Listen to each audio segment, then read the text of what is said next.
we're gonna be doing a full body resistance band workout. We're gonna start out by working the lower body with compound movements and then move to the upper body to finish out. So if you like that, that sounds good to you, go ahead and hit that like button. That helps support the channel and lets me know that that's what you're looking for. So we're going to start by warming up using a resistance band. So I'd start with one level down of resistance band for our warm-up exercise. If you don't know what that is, if you don't know exactly what resistance you should be working on, try and guess and then go a level or two below that. The warm-up shouldn't be exhausting, it's just getting blood flow into those muscles. So we're gonna start with a sumo squat. Now I'm starting with a 25-pound band. You could start with a lighter band or even no band for the warm-up. What you're gonna do, step right in the middle of the band, have your feet nice and wide, and your hands up by your shoulders. From here, I'm gonna try and keep my back straight, so I'm keeping that chest puffed out. And from here, I'm gonna bend my knees down, try and keep my back straight all the way through that movement. So I'm really trying to bend the knees and then come back up. This is working the muscles on the inner part of your thigh and the front of your thigh in here especially. So we're working a lot of that thigh muscle all the way through. A lot of muscle groupings with this one. So going down and back up. Now, if you feel like you can't quite go down all the way, just go to where you feel as low as you can, while keeping that back straight. We're doing about 10 reps of these to warm up the legs. Now, if you want to, you could do this without resistance bands and just do body weight for a warm up. That's totally fine. And then add that resistance band later as you feel the muscle warmed up and a little bit more pliable. We're getting the blood flow into the muscle. We're opening up the capillaries because it works sort of like a rubber band. If a rubber band is cold, it's very brittle. But if you warm up that rubber band, it becomes flexible and elastic.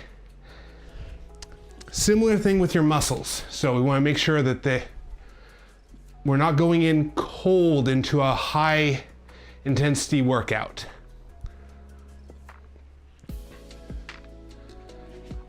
So that's gonna be our first exercise. It's a sumo squat. Next, you're gonna anchor the band to something sturdy, right about knee level. There we go.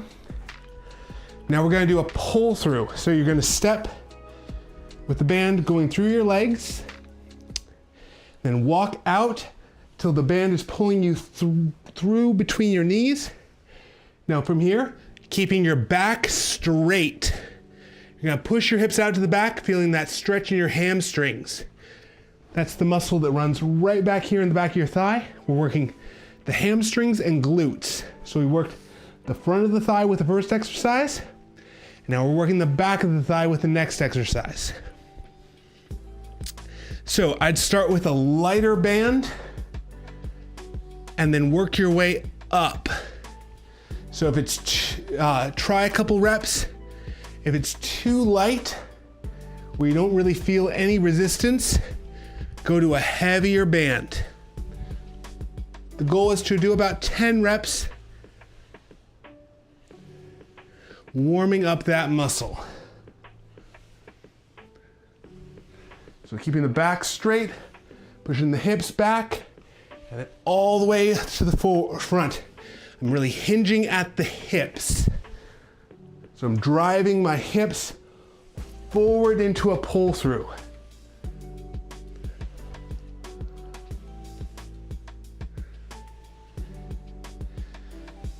Okay, so that was a warm-up set using a little bit lighter of a band.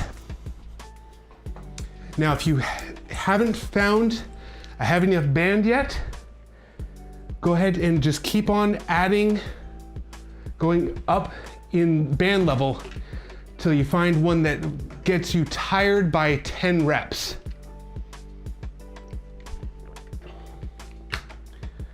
That's the goal for all these exercises. We want to feel tired in the muscle by about 10 repetitions. Now, it doesn't have to be exactly 10. There's no real magic number of what's the optimal reps. It's anywhere between 10 and 30 is totally fine. But I like to shoot for about 10 because it means we get through the exercise quickly without a lot of repetition, wear and tear on the joint. We're not doing really heavy weight where you could have a higher risk of injury or where things could really grind and hurt you at the joint. But we're going not so high rep that it's gonna take forever to get through the workout. So I'm going back to sumo squats. I've added a 15-pound band to it. So it's about 40 pounds in all. So what I like to do on this one is step on the band, bring my hands up to my shoulders, then step with the other foot into the band, and then widen my feet out to double shoulder width. So we're doing a sumo squat. So you're gonna have your feet nice and wide like a sumo wrestler or like you were riding a horse. So, nice wide stance, bending your knees, keeping your knees out in line with your toes. So look the direction your toes are pointed. That's the direction your knees should bend. So don't let them buckle inwards, keep them out.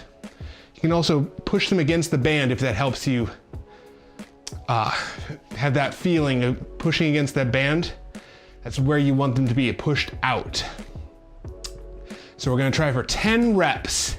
So bending the knees, keeping the chest up, trying to look up towards the front, and then back up. So down and back. Try and go for 10 reps. If you don't get exactly 10, that's okay. Shoot for about 10. Whoa. Really bending those knees. The more you bend your knees, the more you won't fall backwards. So really bending those knees helps counterbalance you.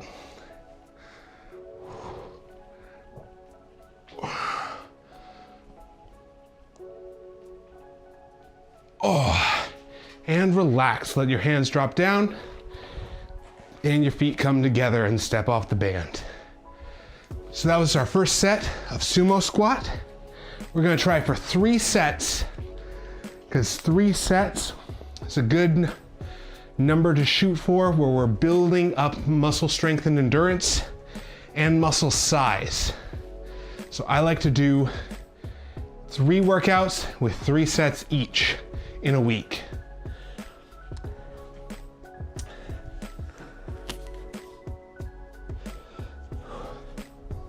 All right, so anchoring the band about knee level. And we're gonna go to a pull through now. I'm still using the heavier bands, stepping through, keeping my back straight, laying that pull through my legs. So my feet are about shoulder width apart, maybe a tiny bit wider, so I'm not hitting myself as I come up to straight.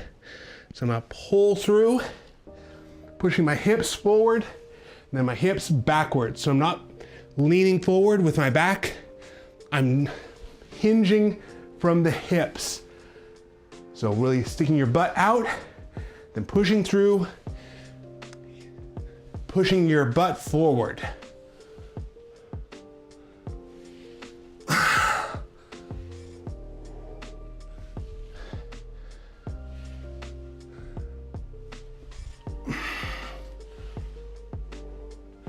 Now, I found that something that helps is look forward and up with your head, because that will keep your back straight.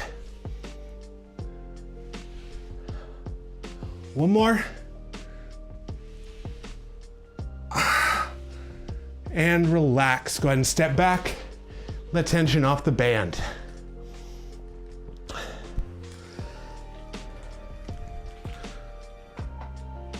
So that was our first set.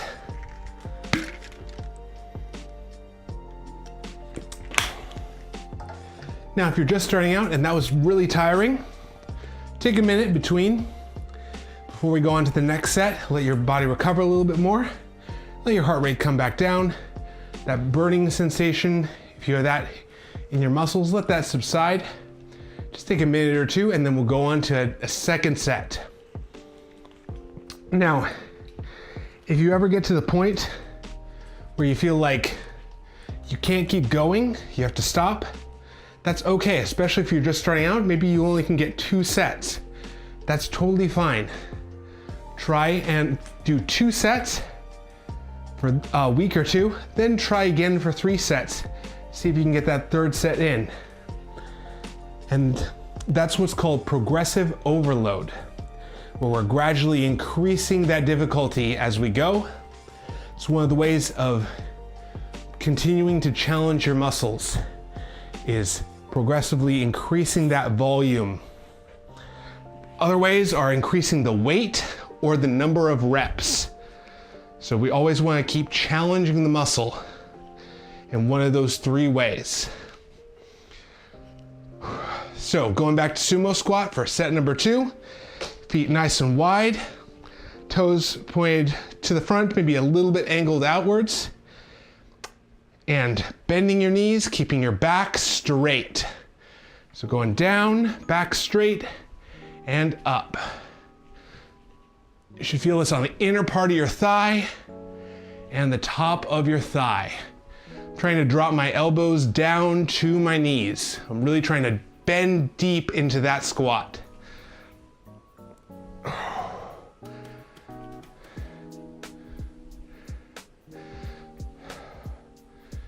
3 more, 3 more.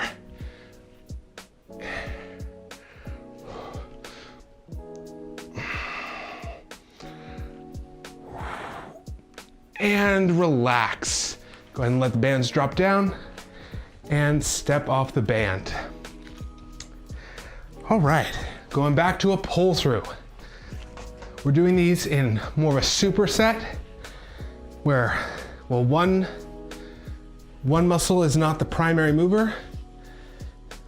So we're letting that muscle recover a little bit as we're working the quads.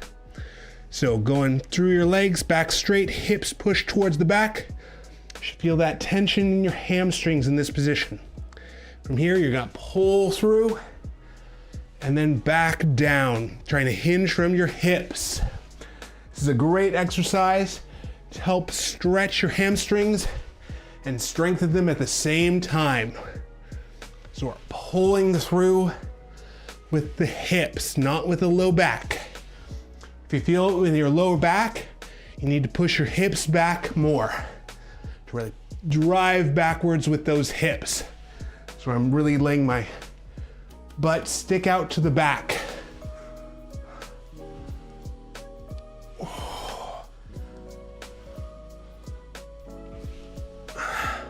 Three more.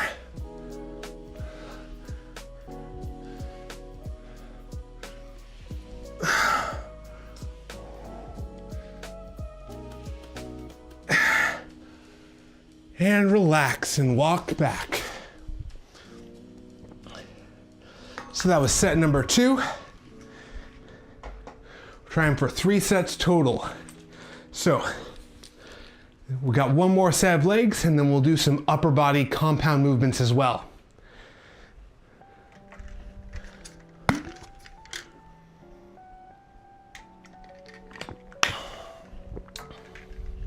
Now, if you're liking this content and want to see more, I host these workout live streams on Monday, Wednesday, and Friday at 11 a.m. Pacific time. So hit that subscribe button to support the channel and so you can be here live. If you have any questions or if you want to hang out, talk about anything workout related. I find it's easier to work out with someone than on your own. It's Some days, we all have bad days. It's hard to find motivation to work out. And so having a community around you or a group with you, that's why some people get a gym bro or gym buddy, because some days it's hard to find motivation. That's why you have someone else to help you along. So if I can do that, if I can help you guys get working, work on resistance training, then that's why I'm here. That's what I want to help people do, is build and maintain healthy muscle. All right, third set of sumo squats. Nice wide stance, holding the band up by your shoulders so it's pulling you down. Bending your knees, keeping that chest up. Going as low as you can, while still keeping your back straight.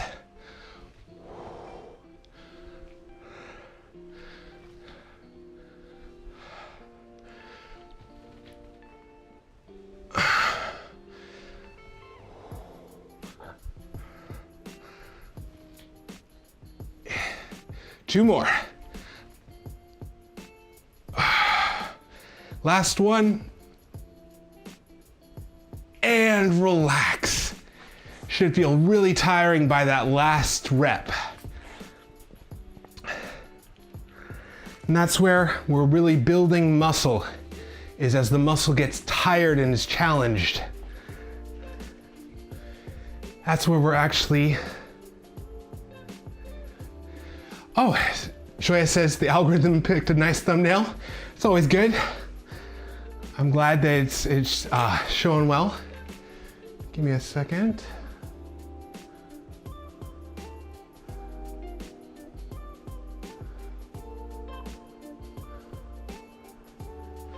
All right. So one more leg exercise. We're gonna do a pull through.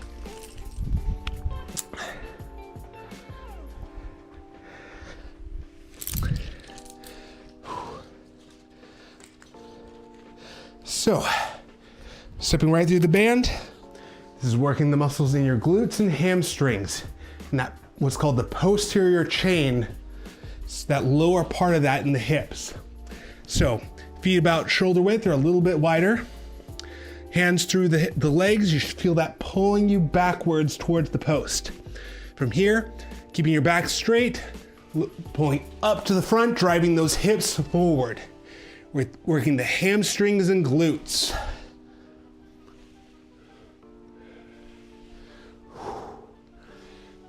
I like looking up to the front to keep that back straight. Now your hand position, you can have your hands however you want, whether you want them facing towards you or facing towards the ground. It's totally fine, just as long as it's comfortable and it's not bumping into yourself. Now I'm not bending my elbows though. I'm pulling all with the legs, so I'm not pulling with my arms and shoulders on this. Two more.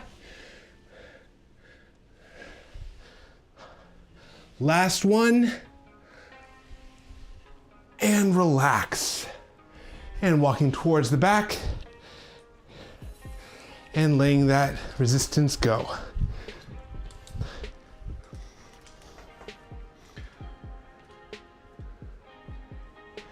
So, Shoya says that's just a modified deadlift. It's similar to a deadlift. It's a similar movement. It's more akin to a kettlebell swing than it is a deadlift, but similar muscle groups. The deadlift is a little bit more in the lats as you go up, because you're stabilizing with those lats a bit more. So I'd say the deadlift is a little bit more muscles involved. This still will hit the hamstrings and the glutes like the deadlift will though. If you think about it, the deadlift is pulling down. The pull through is actually pulling back. So as I go forward, it's pulling me this way towards the back rather than straight down. So it's a slightly different force curve. And so I find that it hits directly into those glutes, especially in these high glute, the upper fibers a lot more. But a deadlift is another great variation of an exercise. It will just hit the muscles in a slightly different way. So now we're going to do upper body.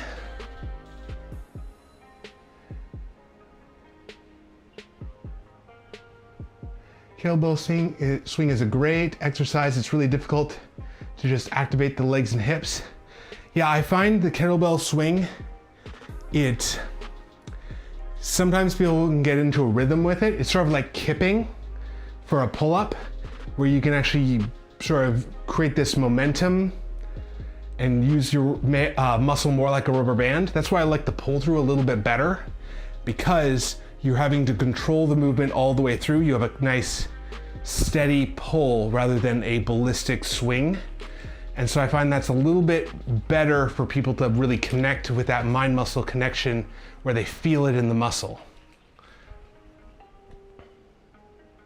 Yeah, physics takes over. That's a great way of describing it. So now we're going to do a chest press. So on this one, I want for a chest press, this is going to be a similar exercise to a bench press or a dumbbell bench press. So you're going to have the band right at chest level. This is hitting that pectoral muscle. So for this, I'm going to have my hands out at elbow width and my elbows up at shoulder height. Now, the band can go over the top or underneath, whatever feels more comfortable. There's a lot of different ways of doing this one. The way we're doing it targets that chest more than that tricep. It'll hit both, but it'll hit the tricep a little bit less, a little more emphasis in the chest today. So I'm gonna keep my hands wide, step forward till I feel that band pull me back. So my hands should be in line with my chest and my elbow. So back at chest level, and wide enough where they're in line with my elbows. So I don't have them tucked in, I have them wide at elbow width.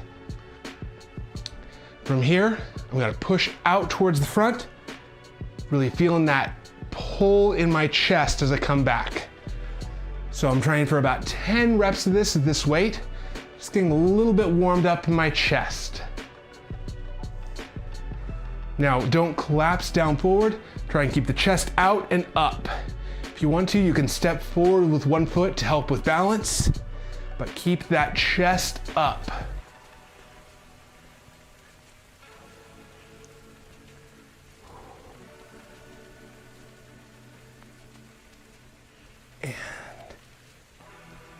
And go ahead and step back and relax.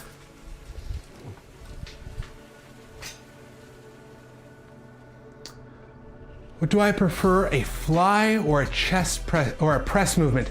I like the press movement better because it's more compound. I get more of that tricep. I still get a great chest stretch as I do it. With the fly, where you're doing this, I find my bicep feels that more than my chest does, where my bicep becomes the limiting factor, so I don't really get a great chest workout with it. That's why I prefer the press.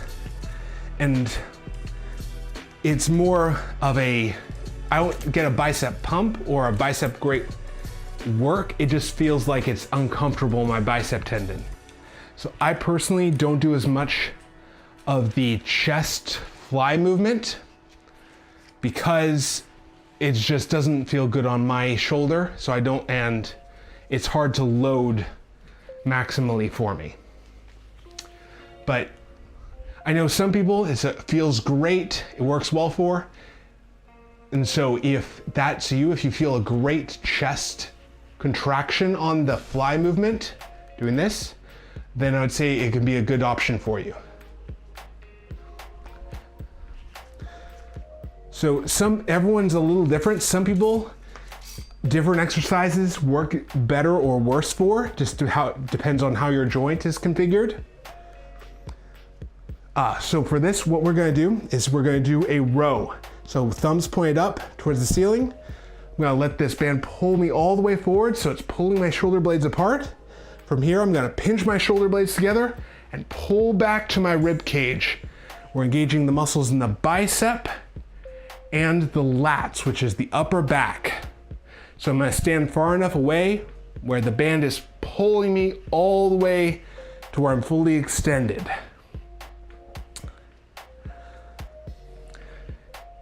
That's one reason I like a lot of variations to different exercises is because for some people, they'll find one exercise is much more effective than another.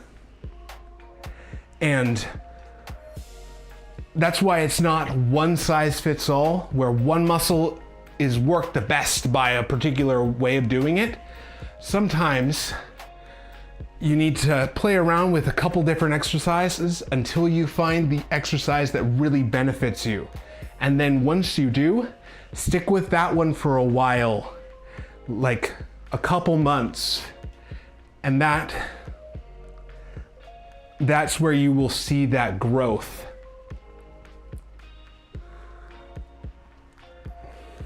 So there's obviously more optimal ways of doing each exercise, like working the full range of motion, making sure you're getting a good stretch and tension in the muscle. There are things that are recommended in all exercises we do, but there's no one perfect exercise or one best exercise. And sometimes what's a S tier best exercise for one person is only an A tier or a B tier for another person, where they don't feel it the same. And that's okay. And it's not saying that there's any of these exercises are bad, just that you have to find what's gonna work well for you.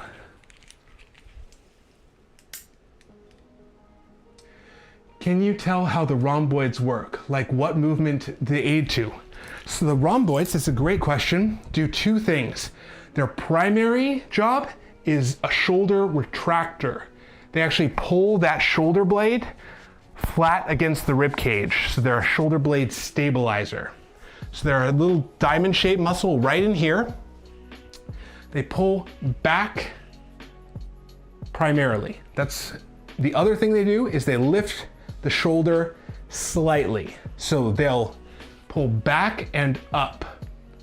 So as we row, the rhomboids engage because I'm actually pulling my shoulder blades back, and then they also naturally pull up just a little bit. You can see how my shoulders rise slightly.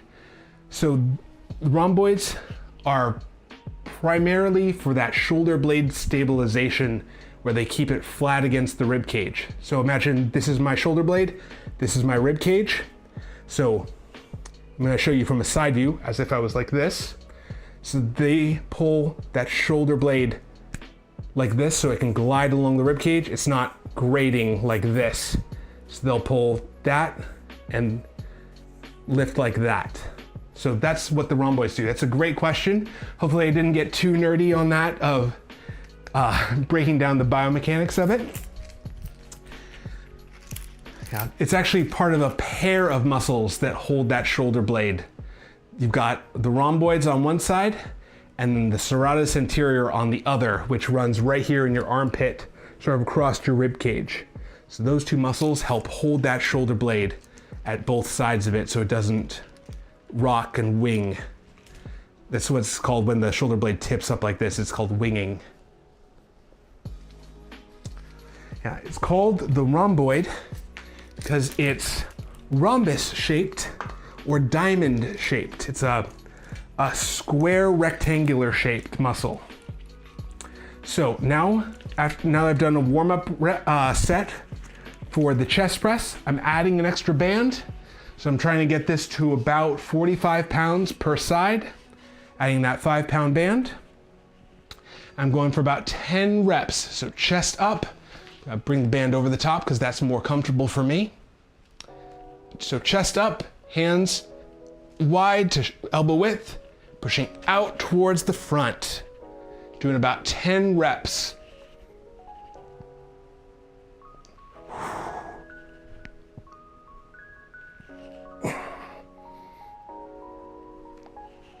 I'm really trying to keep my chest up as I do this. You can also pinch your shoulder blades together to keep that stable. That's actually engaging the rhomboids during this exercise to keep the shoulder blade flat on your rib cage where it's that strong foundation.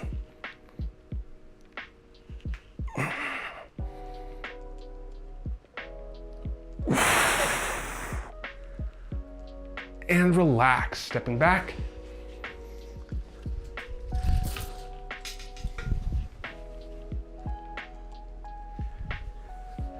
Hey, I'm glad you found it interesting.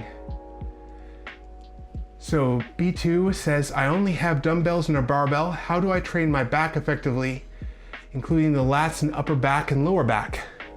So that's a great question. So with the band, we've been doing a row. You can still do a row with the dumbbell. So what I would do with dumbbells, I'm gonna show real quick, is I do a bent over row. So you're gonna push your hips back and let your arms hang down to the ground. From here, you're gonna pull up to the back and still into that rib cage. So trying to pull up to your rib cage with your hands. That's gonna engage your lats, which are the muscles that run right along here. The most important thing is to go all the way back out to straight and then let that dumbbell completely hang. Now, if you're doing this with a barbell, you'd still do the same movement. You'd reach down, pull up to your rib cage, and then back down. Pulling that barbell from a full hang. I don't have a barbell with me to show you, but same sort of movement, it's just your thumbs are gonna be pointed in instead. So I'd still recommend that row. I find it's a great exercise for working your back and your lats.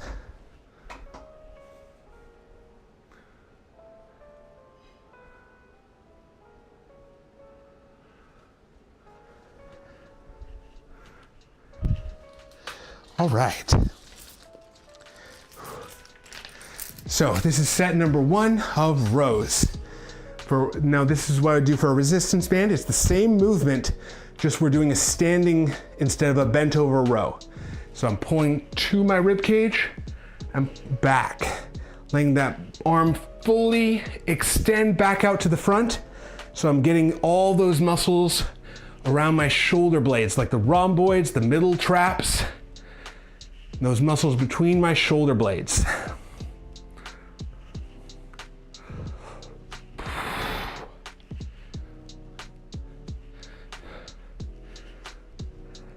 Going for about 10 reps. The really bringing the arms forward is what's really going to engage those lats in that fully stretched position. And relax. The trick with the resistance bands is you want to make sure that there's tension all the way through the movement. So step back far enough where you feel that tension.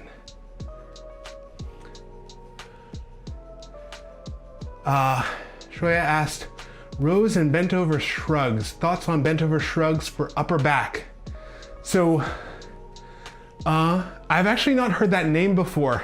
Is that where you're here and then shrugging like this? With your arms straight?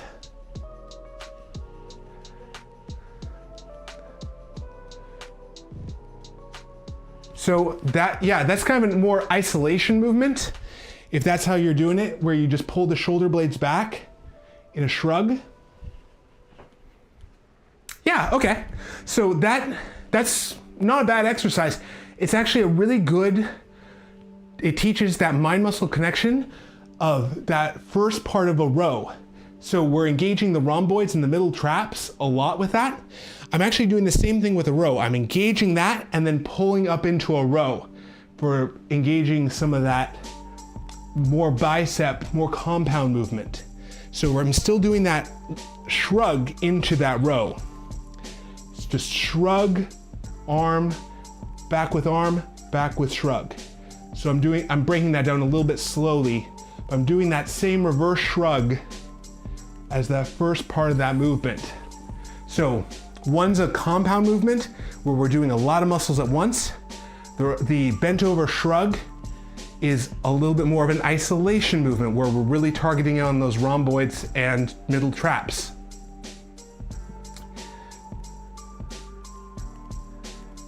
Not exactly, but you're rowing and pulling the barbell to your chest while bending. So this would be a row though, pulling the barbell to your chest. Everyone has their different names for it. So maybe someone else calls it a bent over shrug. Can you also tell a good exercise for the lower chest with dumbbells only? So I find that doing a dumbbell, let's see, a flat dumbbell press works the chest really well. So going here, laying on your back, and then you're going to bring the dumbbells down to your chest level, pushing your chest out towards the front. Now, here's where I think it's really effective on the chest. You don't stop here. You go all the way down to where the dumbbell is as low down to your chest as possible. That's gonna get you a huge stretch in the chest, and that's really where you're going to see that chest building happen, of that high tension on your chest. From here to here, I'm doing a lot more tricep. From here to here, I'm getting that chest a lot more effectively. So really bringing the hands all the way down. Normally with the barbell, the bar hits you in the chest, so it stops you. But with dumbbells, you can go all the way down to that deep stretch position, deep tension position, where you really get that chest building exercise.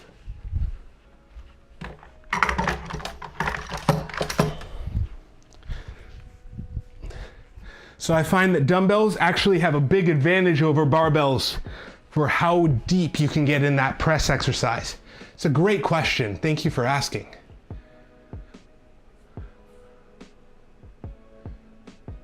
Wouldn't a decline bench press be the one? I've heard the effect, so I have really grinded the exercise. So a decline bench press will hit the chest, but honestly, you're probably better off just working the full chest.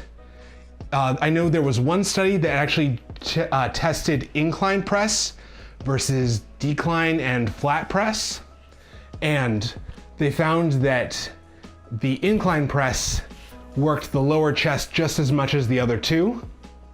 So it's possible that that's just one study, but it's possible that you actually are going to be working your lower chest just fine with any variation of chest press. You don't need to go into the decline press to specifically target it. Now, if you feel like you can feel that muscle much more effectively in the decline press, go for it. That's great. I'd say find what works for you, what you feel that really good chest movement on. Anything you do though, have that deep stretch, and that's what's gonna grow your chest the most, no matter if you're doing incline, decline, or flat bench. I start with flat bench because it's the most, I find it's the easiest to really master that movement with. Then you can move to the harder movements. So incline is not solely for upper chest. It targets the upper chest the most out of the three, but that study found that it also targets the lower part of the chest as well, just as much as the other two. It just targets that upper chest even more than the other two.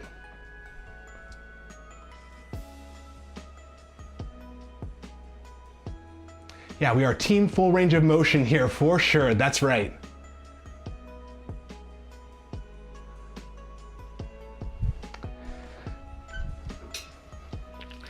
I like to change it up a little bit as I do chest press, where I'm not doing only flat or only incline. I like to do a combination of the two. So stepping one foot to the front, this is how I do it with bands for a chest press. So same sort of movement as a flat, standard bench press. So chest up, getting that deep stretch in the chest muscle, pushing out towards the front. Hang on one sec. I'm gonna put 1 foot forward just to keep balance. And I'm trying for 10 reps, trying to bring my hands all the way back to that deep stretch position, pushing my chest out.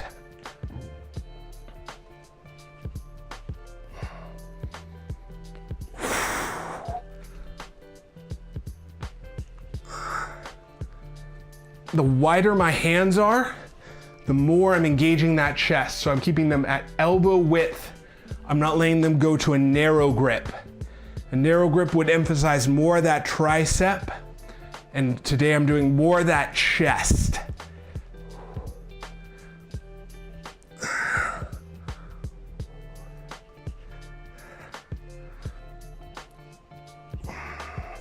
I'm going to where I feel that fatigue in the muscle.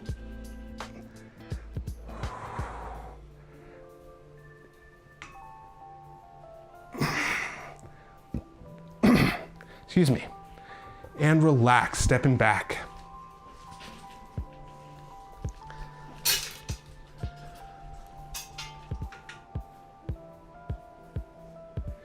Wish you had bands. It would be so easy to do lower chest, because then I'd be able to replicate the lower chest cable push downwards or whatever the exercise called for.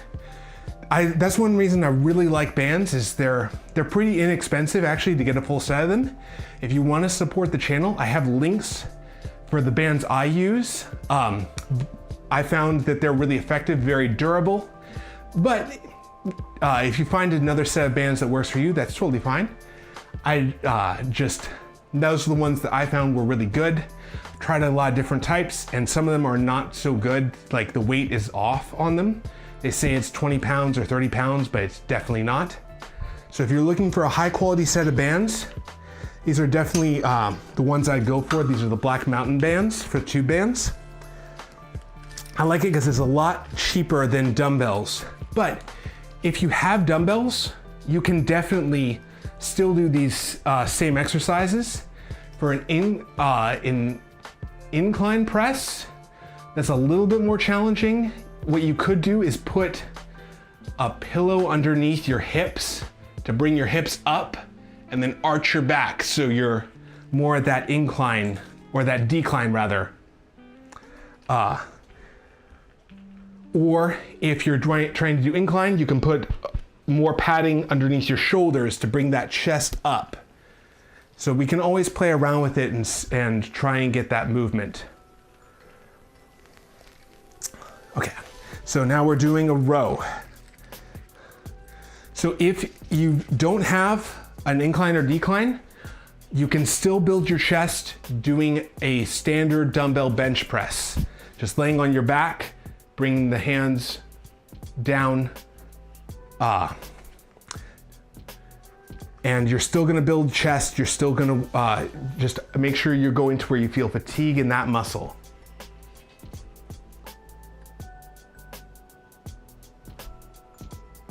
The fact that you're doing this for free and giving quality advice is absolutely amazing. Hey, thank you so much. I'm glad you're enjoying it. I'm here to help. I want to help and help people do resistance training, get healthy, build strong, healthy muscle through their whole life. So I'm glad you're here, and that you're working out, you're doing work. That's awesome. Good, you're doing great. Happy Mental Health Month. Oh, I didn't know that was this month. Happy Men's Health Month. Hey, you're welcome. Appreciate you being here. All right, we're going first. I think this is our second set of row. So going out towards the front and pulling back. The reason I like bands is because I feel like they're a lot more accessible to most people. It's a little easier to learn how to start with bands because you don't have to worry about dropping a heavy weight on yourself. So I like them for starting out especially, and they're only like 30, 40 bucks for a good set of bands. a good set of dumbbells is more like $300-400. So for some people, they buy the dumbbells and they never use them. I'd much rather someone buy a set of gear that they're going to use. And if for some people that's dumbbells, and next week we're going to be doing a lot more dumbbell work because I do like to change it up to make sure that I show something for everybody. Whether you have bands or dumbbells. I don't have a barbell or kettlebells, but if you guys ever have questions about those, I'm happy to answer what I can, or I'll let you know if I don't quite know. Because honestly, there's so many different exercises, so many ways of doing things. I have tried a lot of them, but I haven't tried all of them. So sometimes people surprise me too. One more, and relax. So I'm trying for 3 sets of upper body today. B2 says, I maxed out weight on my dumbbells. I have to buy heavier ones, but they're extremely expensive. Yeah, dumbbells definitely get very expensive. What you could do, if you've maxed out on the weight at, let's say 10 reps, try for 11 reps or 12 reps and try and progress in the reps. Because if you're trying to build muscle, especially, if you're trying to build muscle, you can increase reps up to about 30 before you need to go to a heavier weight. So you can still do a progression and build more muscle, because they've actually done studies. The studies show right now that doing low reps at high weight or high reps at low weight are equally effective for building muscle. It is a little bit less optimal for maximum strength, but for building muscle, it's totally fine to go high reps. So what I would do if you've capped out your weight on how heavy your dumbbells can go is try to increase the number of reps you're doing. And that way you can still progress even if you can't afford a heavier dumbbell.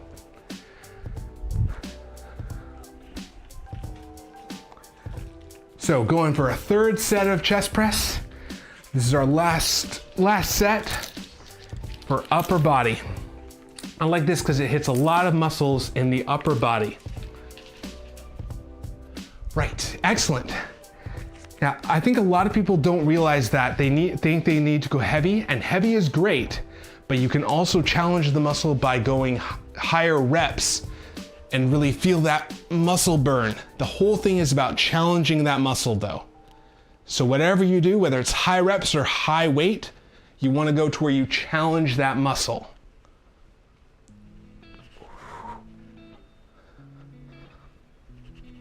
Just make sure, whatever weight you're doing, you can control that movement safely. So you keep good technique all the way through.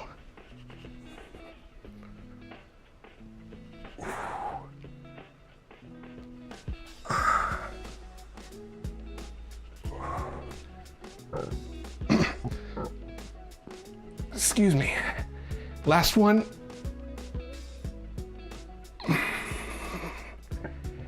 And relax. And step back.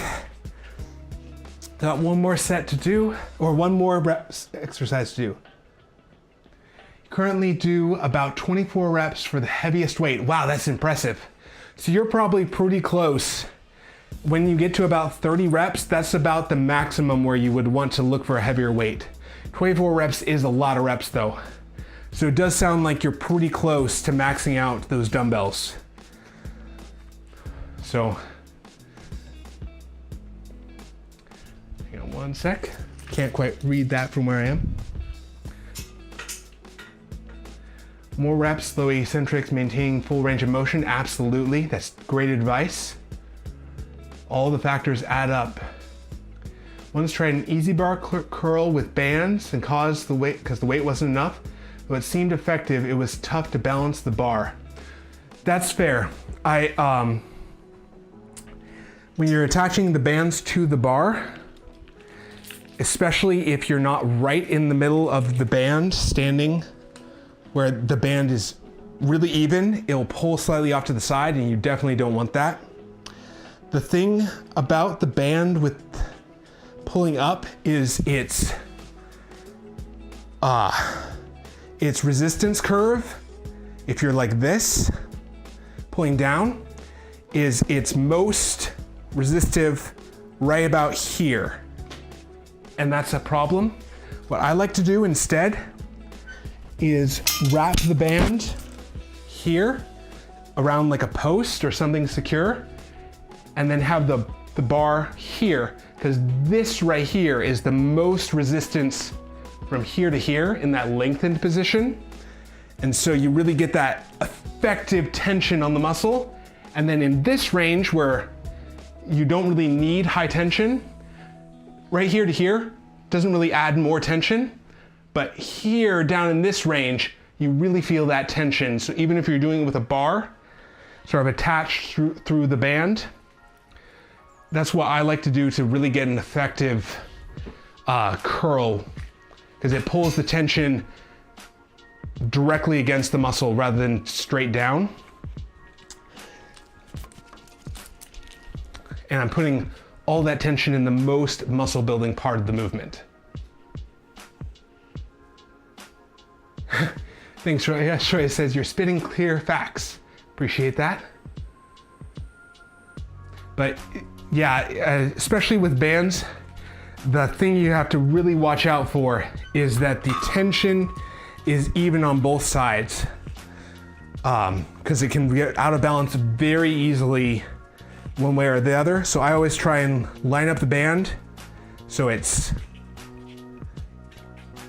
about the same length on both sides first before I put tension into it, because it's so easy for it to be a little bit off, where it's 1 inch off on one side.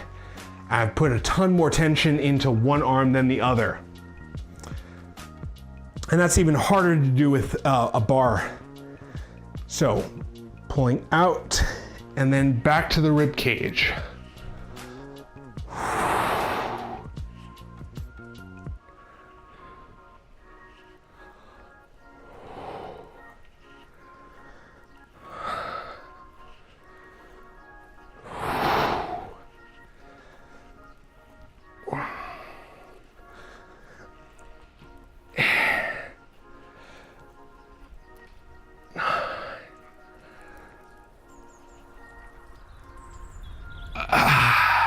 One more. I'm really trying to go to that maximum I can with this, where the muscle's completely tired out by the end. And then stepping forward.